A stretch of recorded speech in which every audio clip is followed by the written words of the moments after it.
નમસ્કાર.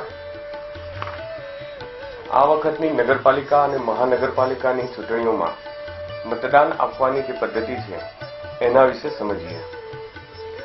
આ વખતે સૌપ્રથમ વખત વોર્ડ દીઠ 4 ઉમેદવારોને આપણે મત આપવાના થશે.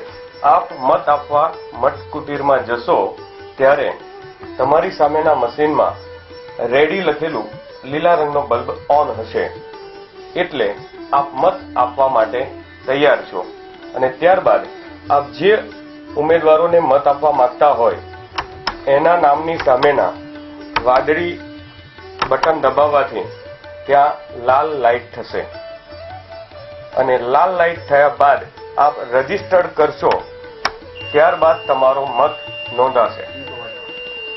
રજીસ્ટર કરતી સમયે બીપ અવાજ આવશે અને તમારી મતદાનની પ્રક્રિયા પૂર્ણ થશે. બેલેટ યુનિટમાં આપેલા નામો પૈકી 4 ને બદલે 3, 2 કે 1 નામ સામે પણ આપ વાદળી બટન દબાવવાથી અને ત્યારબાદ પીળા રંગનું રજીસ્ટર બટન દબાવવાથી તમારો મત નોંધાવી શકશો. આપ કોઈ પણ ઉમેદવારને મત આપવા ન માંગતા હોય તેવા સંજોગોમાં બેલેટ યુનિટ ઉપર નીચેથી ઉપર ડાર્ક ગ્રે કલરનું આપેલ નોટા બટન દબાવવાનું રહેશે. લાલ લાઇટ બાદ આપ રજીસ્ટર બટન દબાવશો તો આપનો નોટા મત નોંધાઈ જશે.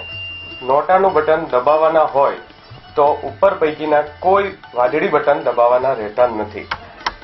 મત આપતી વખતે આપે જે વાદળી બટન દબાવ્યા છે અને મત આપેલ છે એમાં જો ફેરફાર કરવા માંગતા હોય તો રજીસ્ટર થતા પહેલા ફેરફાર કરી શકાશે, પરંતુ તે માટે આપે જે તે નામની સામેનું જેને રદ કરવા માંગતા હોય એનું જ વાદળી બટન ફરી દબાવીને એને કેન્સલ કરી અને નવા નામની સામે આપ મત આપી શકશો. અને ત્યારબાદ પીળા રંગનું રજીસ્ટર બટન દબાવવું ફરજિયાત છે. આ રીતે આપ ફેરફાર કરીને પણ આપનો મત આપી શકો છો.